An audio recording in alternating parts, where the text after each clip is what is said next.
I'm all yours for the next 30 to 40 minutes. I'm going to introduce what we do at Tokenovate.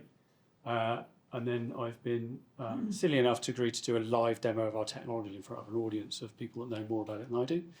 I'm used to working with Richard. He talks a lot about time machines. I feel like I'm in a time machine working with Richard.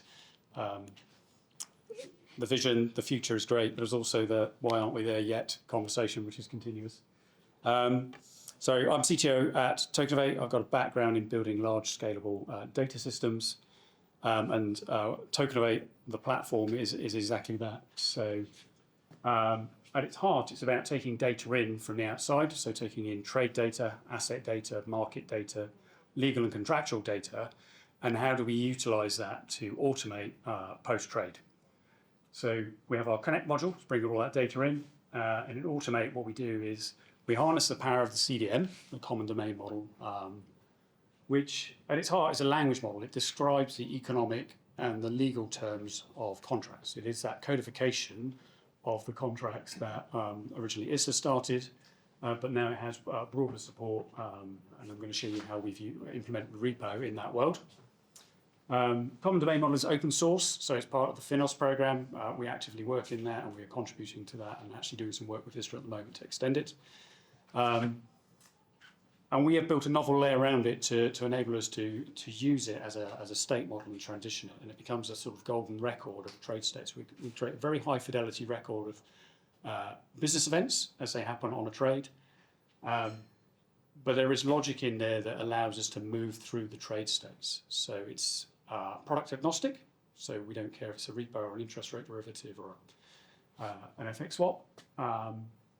We can work out what it is by introspecting on the trade data itself and then working out what we do with it next. We have a settlement layer in our platform, and I'll talk about a settlement layer, and in particular I'll talk about what we're doing around our tokenized settlement protocol, but effectively we're going to show you today working with public permissions blockchain and how we handle privacy on that blockchain, and how we settle a repo in milliseconds. So we're, T0 is here, you're going to see it. And we're also going to show you how we synchronize that with potentially with external banks and custodians of those real-world assets. So we're going to show you repo, we're going to do some real-world asset setup, and we're going to run through all that, and I'm going to do an intraday repo, which takes only 9 minutes. 9 minutes have been timed by my team, telling me I was taking not long enough, so I needed longer. We also have other elements of this, but we look a lot about reducing settlement times, which has a big impact on financial markets, on the way products work, the efficiency of banks, the efficiency of liquidity pools, tokenized settlement, that collateral efficiency. So there's a whole load of things this thing does. It's a big, complicated machine, and we're going to try and make it simple for you today. There are 4 key components. So Connect is where we're bringing in our data. So it's a library of APIs where we can take in and ingest trade data in any format, whether it's proprietary or some standard like FML or FixML or ISO 222, and we map that and we normalize it onto common domain model format as fast as we can, because at our heart, we operate in the common domain model language. We can also do things like matching trades there, so we can do matching at the CDM level. We bring in things like legal and contractual data, and we digitize that for the purpose of embedding that legal information in our CDM objects, and I'll show you a little piece of that later on. And we can bring in market data or any other data feed that we need. Our CDM engine relies sometimes on needing external data to do calculations. So if you're doing an interest rate calculation on a reset, for example, we need to have access to an index. Automate is really at the heart of it. That's where our automated lifecycle engine lives. CDM is at the heart of it. And we are just processing business events and working out what to do next. And ultimately, that results in settlement instructions being spat out of that engine, which is where our settlement layer takes over. And we implement atomic settlement of traditional and digital assets. So what I'll show you today is some real-world assets being held at a bank and a custodian, and how we tokenize the settlement piece on a public blockchain. And then we have our reason module, which is all about how we take all of the data we've got and try to do smart things with it, whether it's analytics or machine learning or AI, and there's a whole range of things we can get into there in the future. So let me talk about the common domain model. For those of you who don't know about it, it's a declarative model for financial products. It's designed primarily for derivatives, but has more recently added things like repo, securities financing transactions. It's product agnostic. It's the codification of contracts. And it was work that was started at ISDA, who have obviously done a lot of work in standardizing legal agreements. And this was the start of work to try and codify the logic of those contracts into a model. So it captures the economics, it can capture the legal side of it, it has a product model, it has an event model, and that enables us to build technology around it where we can ingest a trade into that model and then introspect on it and understand what it is and what to do with it next. So we can identify the kind of product we're dealing with, and we can identify what needs to happen next in terms of the life cycle of that product. It's designed to be machine readable. It is a standard where there are components of it that need to be standardized, and I'll explain why. But at the top level, we think about it as being product agnostic. So these mini contracts at the top you see here, the validation, the execution, the contract formation, the reset, transfer, maturity. These are the common building blocks. So the way I think about this is kind of Lego for trade. And you can assemble these in any particular order. Some of these are common to all trades. So an execution or a contract formation, for example, would be common. And we're going to see a repo today where we'll do validation, execution, contract formation, transfer, and maturity. I don't need a reset. If I was doing an interest rate derivative, I'd need a reset, which would happen, say, once every 3 months. That's at the product agnostic level. When you come down to actually understanding the product by identifying what it is and introspecting on it, you need to bring product-specific logic and functionality to it, and that is also encapsulated in the common domain model.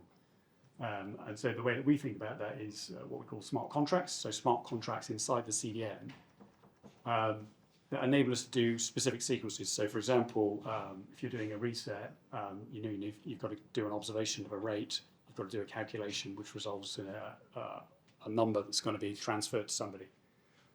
That's prescriptive, and it's very prescriptive for an interest rate. There's a slight variant on that for, say, an equity reset.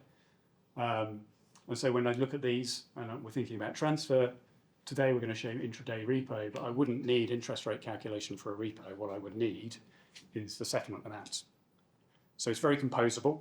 There are prescriptions in there, and those prescriptions are part of that standardization of the model. So where we move to in the future, 2030, maybe sooner, is CDM is more widely adopted, but we know that the same calculations, the same logic of trades is being followed, which is pretty much the same as a bunch of lawyers following the same rules in a contract.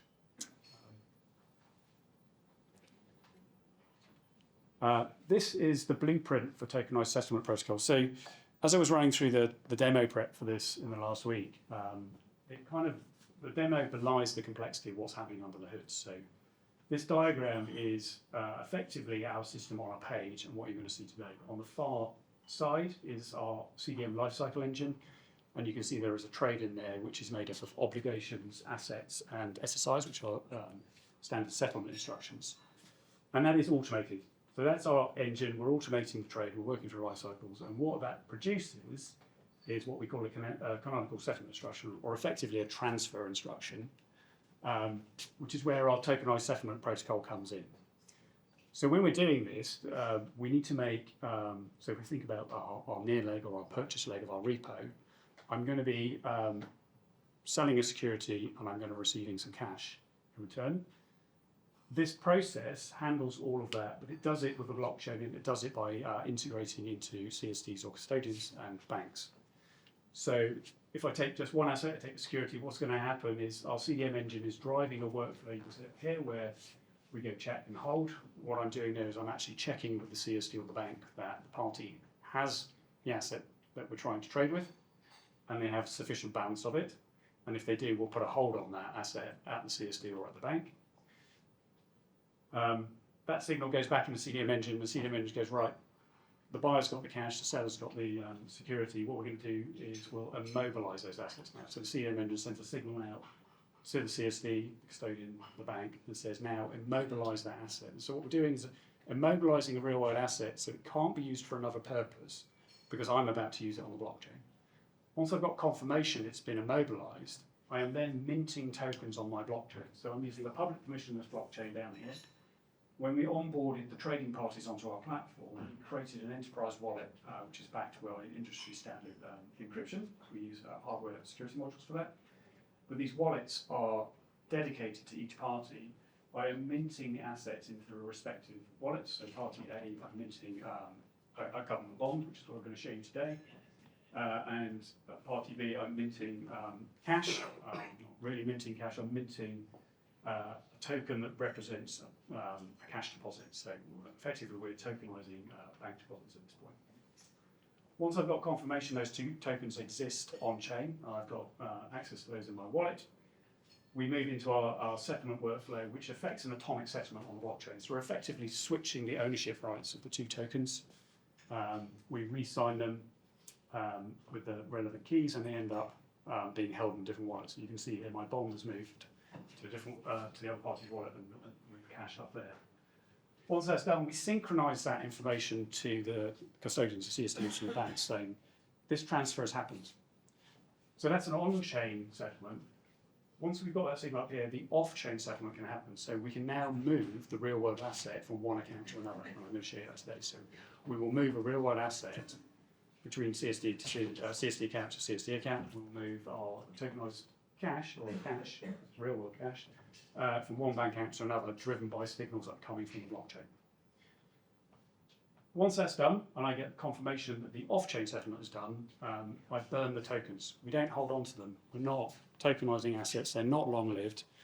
We are tokenizing for the period of settlement. So they are ephemeral tokens. They probably exist for no more than a few seconds in the demo I'm going to show you. They are burned, and once I've got confirmation they're burned, I can go remobilize the assets. So I send signals back to the CSD in the bank to remobilize those assets. The reason we immobilize while we're there is that those assets can't be used for another purpose. We don't want somebody trying to move the cash around the assets. It's effectively locked while we go through this settlement process. And the reason that we need to remobilize is, and we block the remobilization until the token is gone, is we don't want a digital twin of that real-world asset still hanging around, because there could still be a claim on that asset if that token's there. So by removing that asset, we've removed the right to claim on the blockchain that the asset is somewhere perhaps somebody thinks it isn't. Complicated process, but actually is really quite sensible in terms of the way you think about the tokenized settlement protocol. We're working with traditional systems and bringing DLT technology to that. We see a lot of people in capital markets, in financial services. There's a race to tokenize things and put the assets on the chain and move them around. But the reality of where we are today is if you're doing repo, it's because you want the liquidity now because you want to go and trade it somewhere else. And if that liquidity is held on our blockchain, you can't access it, you can't use it. I'm going to show you a repo today. So I'm sure you all know what repo is. We have a seller who is Horizon Assets, a mythical asset holder, and we have a buyer called Vantage Capital. What we're going to do is I'm going to show you a security being sold to the buyer for a period of 9 minutes, and then I'm going to show you the automated repurchase, where we will have calculated the interest on the cash that was given to the seller as part of the first purchase. This is intraday. The same system works for term repos, so this could work over any period of time. And it's all automated, and that's only possible because we've got the common domain model, we've got the automation on the common domain model, and we have our tokenized settlement protocol. So I'm going to be moving around some screens, I'm going to show you a bunch of things, but actually the technology on the hood is doing all of the heavy lifting for us. That whole process I just showed you on the previous screen, we will see elements of it, but it will have happened seamlessly. So the demo, at the heart of it is the Tokenovate platform, the CDM, our lifecycle automation, our tokenized settlement, and our blockchain integration.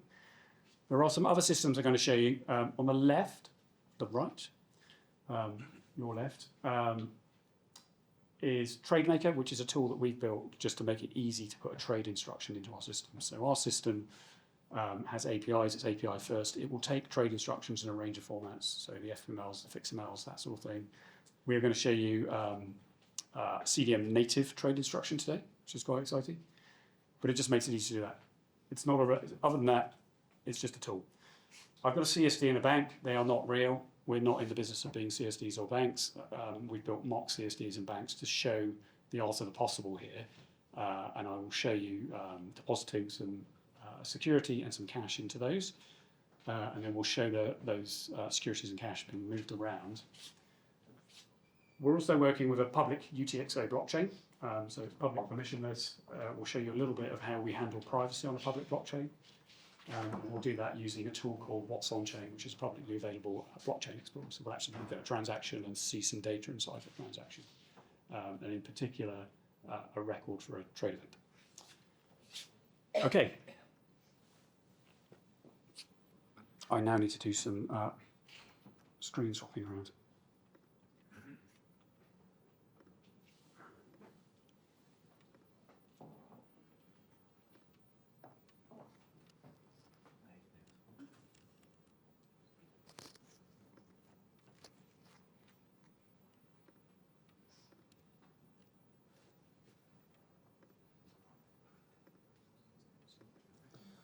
Okay, let's try this.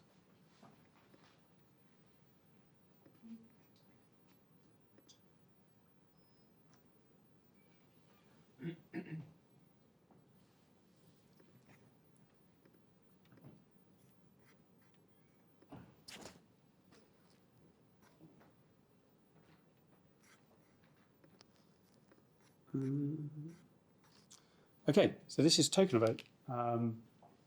So I'll just orient you to the platform. This is our user interface. What we're looking at here is our trades interface, so we can come in and see trades. We're dealing with repurchase agreements, repos today. And in true demo, I'm terrified it's not going to work in front of you. Here's some trades I did earlier. So if I pick one of these, you can see some information about a trade. I'm going to come back to this. I'll explain it all in a minute, but this is details of a trade that's happened earlier between the two parties, but in a different currency. So this trade was in euros for a German security. There's our unified trade record, our list of events. I will come back to that and show you that. One of the key things about our platform is relationships. So we onboard every party onto our platform. We need certain information, and we anchor that around an LEI. We take a very legal first approach in how we think about things.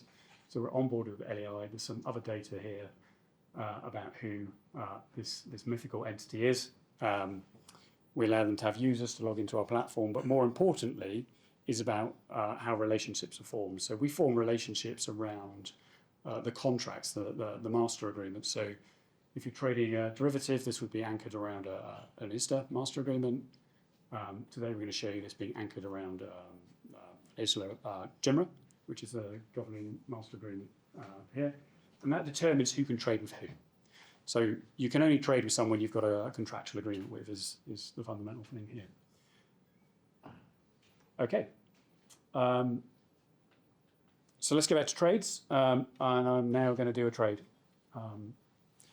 So I'm going to introduce you to another tool. So this tool is our TradeMaker tool. Again, this is purely for demonstrations and our ability to sort of stimulate and exercise what the platform does. The first thing I'm going to do is I'm actually going to deposit the security and the cash that I want into our CSD and our bank.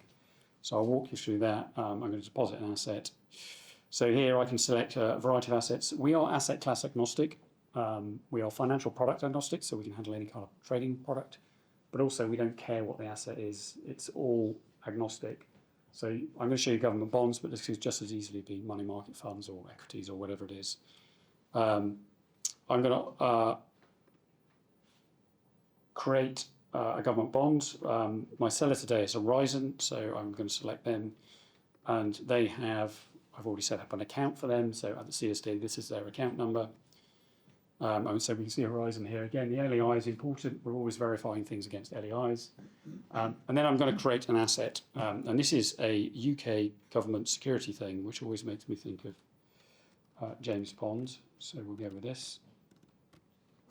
So I'm basically specifying the ISIN. And I have to specify some other bits of data. So this is a James Bond.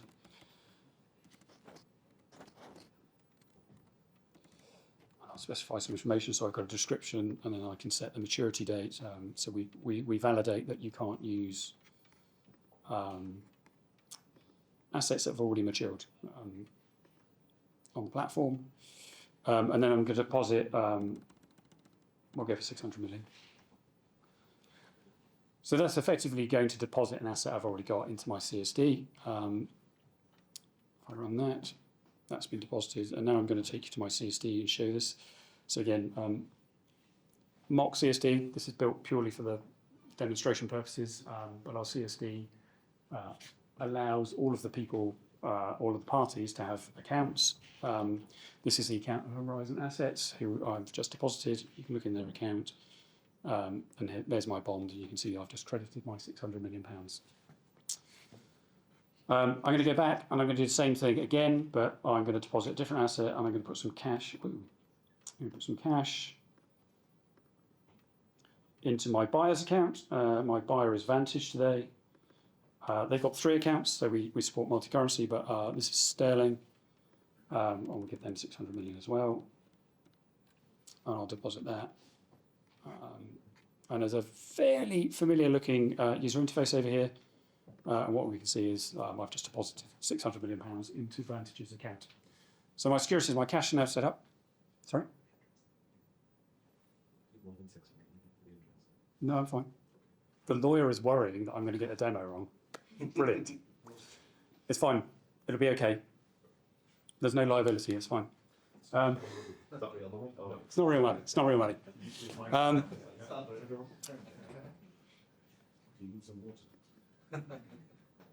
Right. So what I'm going to do now is I'm going to come back to our trade maker tool. We're going to generate the trade instructions. So basically, these are the economic terms of the repo trade we want to do. So I've got a seller who is Horizon. My buyer is Vantage. I need to set up some sort of unique trade ID. So we'll keep this James Bond thing running. That's a unique trade ID which is used in our platform to identify a specific trade. And then because I'm doing intraday, I'm going to set up a trade. This is a few minutes into the future, so that's the purchase time. That's the near leg. And then I'm going to set the repurchase time, which is currently defaulting to 9 minutes after the initial purchase. I'm going to find my security. So because I know who my seller is, I'm able to do a lookup and see that that's the bonds that I've just onboarded. I'm then going to sell £500 million of this so that the lawyer doesn't get excited. We're going to buy that for £510 million. And then I get to specify what the repo rate is. So this is the pricing rate as it's called in the GMRA, but it's the repo rate more colloquially. And so we'll say this is a 4.74% repo rate. I'm going to generate the trade instruction, which I've just done. This is confirmation of what I've just put in. So we can see my seller with their LEI and my buyer. So Horizon Advantage, I've got my trade ID. And I can see that my purchase time is set at 15:17, got to watch the clock. And it's 15:26 is when we're going to do the repurchase. So it's set in stone, it's going to happen. Only I haven't put it in the system yet. To show you the generated trade instruction, this is what we generated under the hood. So this is the CDM format trade instruction that I'm going to post into Tokenovate's API. And we're doing this to demonstrate that you can work CDM native across systems. You don't necessarily have to rely on other formats such as XML. This encapsulates everything you've just seen plus more. So it's got the buyer, the seller's details in here. It talks about what the ISIN is, what the cash is. It'll have the times in here. I'm going to fire this into the Tokenovate system. There we go. And now if we come back across the Tokenovate platform and go to repurchase agreements, my new trade is here, so I can see this one here. So this is the trade I've just set up. So what you're looking at here is the trade details, so you can see who my buyer and my seller is. The product data I've just specified, the purchase price is £510 million. With a purchase date and time, so 17 minutes as I'm watching the clock, and a repurchase at 26 minutes past 3. The repurchase price is not available because we calculate it based on the repurchase rate, and we use an intraday count fraction, which is at the bottom, but we actually calculate the interest that is going to be paid back as part of the repurchase. And then at the bottom, I can see the information about the asset leg. So I've got information on my the assets. So I've got the ISIN, the assets, debt, security. It's £500 million worth, and we can see the cash leg. is £510 million of sterling with a pricing rate. So this has just come into my system, so we can now talk about what CDM is doing. But this data is all a projection of the data it's held in CDM format. So when that instruction came into the system, we validated it. So we made sure that syntactically and semantically it was correct, and we validated that the parties are on our platform and that they had a relationship. And then it was injected into our CDM lifecycle engine. And what you're looking at here is that first record. So the first thing that we do with a trade is it comes in, it's in the execution state because it's been executed off platform. And we record it in post-trade as execution. And so we have a CDM object here, which encapsulates all of this information, but you can see things in here about the trade. So for example, you can see one of the parties here. We'll come back to some of this. The next thing that happens automatically is we look at that and go, this trade now needs to go through contract formation, which is where we enrich the contract, the CDM object, with our legal data. So we hold digitized versions of those GMRA agreements, or those ISDA master agreements, and we embed that data into the CDM object. And I'm going to be see if I can find that.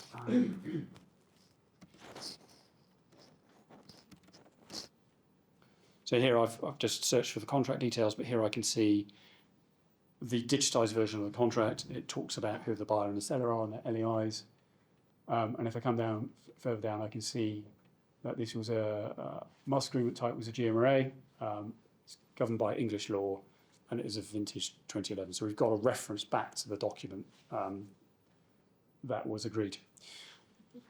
We also, every event, so we're doing this with every event, and we store every object. So we end up with a very high fidelity record, what we call our unified trade record or a golden record. We anchor everything onto the blockchain because we want to prove that the data held on our platform has not changed. It acts as a truth layer for the data that we have. So what I'm going to do here is at the bottom, there's some funky numbers, but there's a Merkle root, which is effectively a hash of that data. So a Merkle root is a hash that comes from a technique called Merkle trees. And we write that onto the blockchain and associate it with this record. So if I take a copy of that, and then we can go and take a look at this transaction on the blockchain. This always takes longer than I would like. I am human, honest. And what we're looking at here is what's on chain, which is a public blockchain explorer for the blockchain we're using today. And this is a transaction. And so it's a UTXO blockchain, which means that we are taking a clean coin as an input. And as an output, we get a coin that has the Merkle root inscribed in it. So that's what we can see here. So if we look down here, I've got two inputs. The top one is my clean coin. The bottom one is the money I'm paying to the miner on the blockchain to make this happen. And on the right, I've got my output, which should contain, hopefully, my Merkle root. So if I look in here, I can see some garbage in there, which isn't really garbage, it's my Merkle root. If I search for Merkle root, you can see it's there. That gives us proof that the data on our platform hasn't changed. So I can always check that hash against the data on our platform. Merkle trees are also quite powerful. They allow us to do selective disclosure on elements of data without disclosing the whole thing. But the main thing here is we're going, you can trust the data on our platform. It's anchored here, and that's good for compliance and audit and so on. There's a question at the back. If I may. So the contract itself is not on the blockchain. Sorry, hang on a minute. Does this work? The contract itself is not on the public blockchain. It's just No. okay. Yeah. So if you're from the Ethereum world, smart contracts happen like that. This is a UTXO model. And if you look at the purest definition of a smart contract, it's an automated computer program executing contract logic. And that's what the CDM is for us. So the way to think about CDM is it's composed of a series of smart contracts. And what we're doing here is we're just driving the output of that contract onto the blockchain. We don't do the smart contract logic here. It would be very difficult to put all of the logic of a CDM contract into a smart contract like this. And I think if you were to look at Ethereum, it would also be impossible to do that with something like Solidity, for example.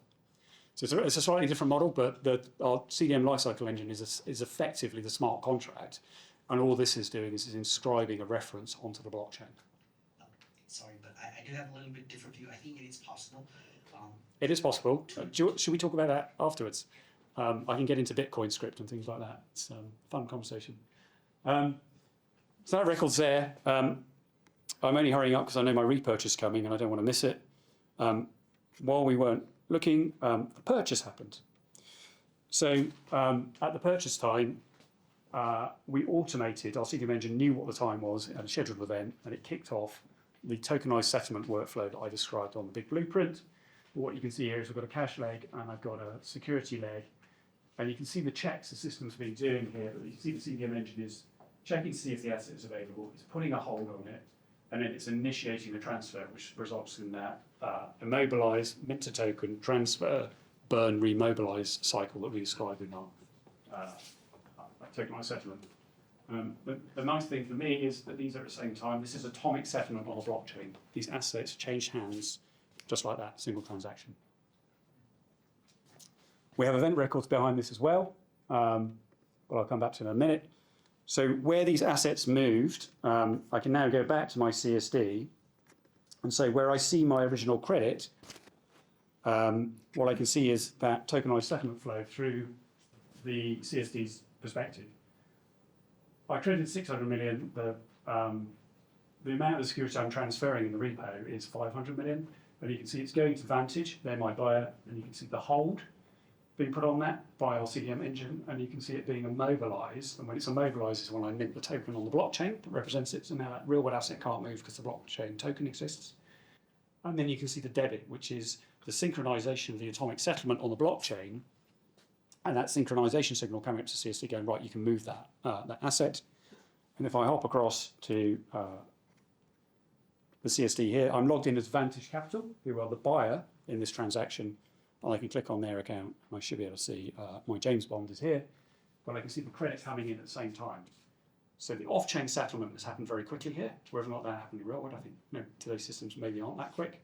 But what we're demonstrating here is it is possible for real-world traditional systems holding traditional real-world assets to move at the speed of blockchain. You can see the asset being remobilised. So it was immobilised in the other account. It's remobilised after the transfer. So the token still exists on the blockchain during, as part of the transfer.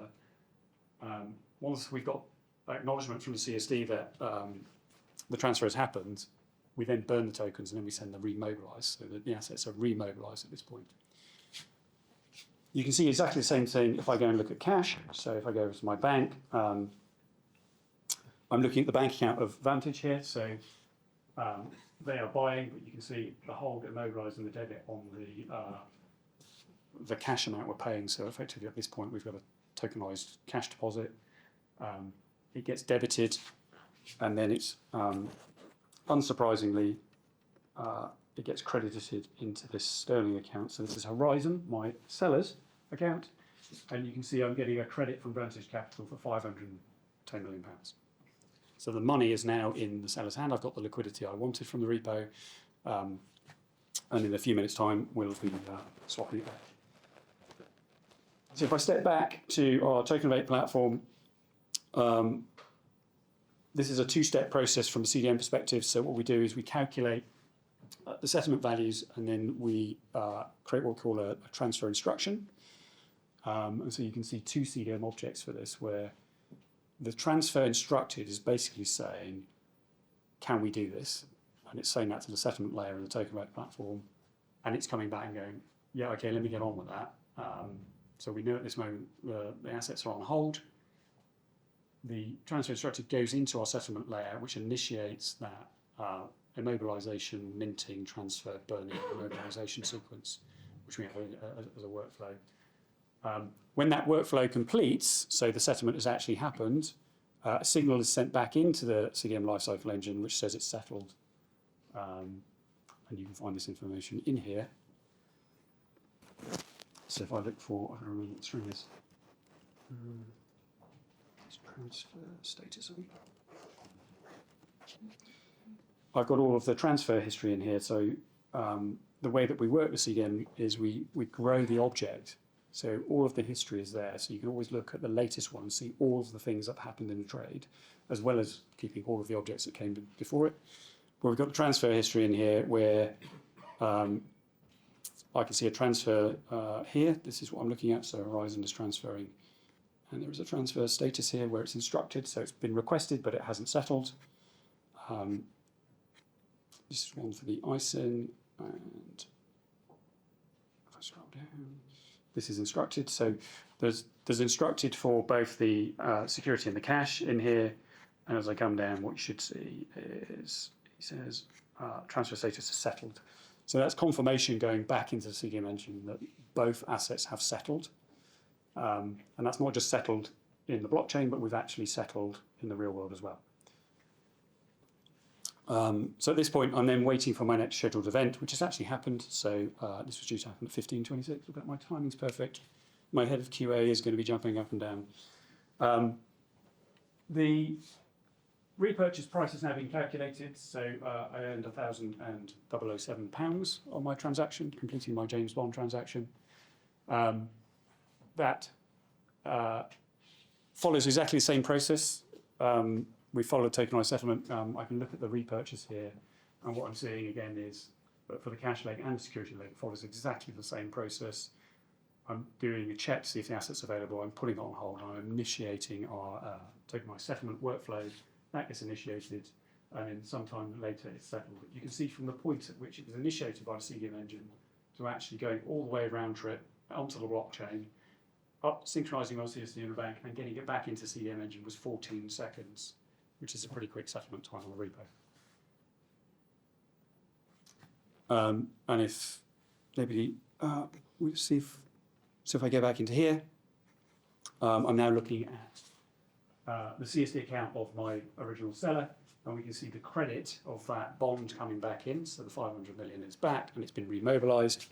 And similarly, if I look at the bank account for Vantage, I can see that they've been credited the 510 million, £1,007 that was a result of the reverse transaction. And then that money is remobilised, so it's available for use immediately. Almost there. Because of the way that our CDM engine works, it's constantly trying to work out what the next thing to do is when an event happens, and so we're introspecting on a trade. And what we're really looking for is what's the next payment obligation in the contract. And what the system has detected here is there are no further payment obligations to be made. So we have then matured the trade. And this is important because if you think about an interest rate derivative, say over a 5-year period, you could be doing activity on that quite infrequently over 5 years. You don't know when your next event is. So you look at what the next event is, you schedule it in the future, and when it happens, our system wakes up and then runs through whatever the event handling for that is. So for a reset, for example, we would do that in 3 months. And again, with an interest rate derivative, you'll get to a point where introspecting on the CDM object would tell us there are no further payment obligations, and we would automatically mature the trade. So at this point, we're saying there can be no further economic activity on this repo. And I can go into here, and again, all of this data is in here, but if I look for the closed state, I can see here it's matured. I can see when it matured, and it's in the position state closed, so my trade has closed. So what you've just seen there was a 9-minute intraday repo that cost £1,007, but fully automated on our platform. It's anchored around CDM. These structures I've been showing, these data structures, they're not ours. These are part of CDM. We're using CDM to its maximum power. What we're doing is putting some clever logic around it to introspect on those objects and work out what you do next, and drive that tokenized settlement workflow on a blockchain. Well,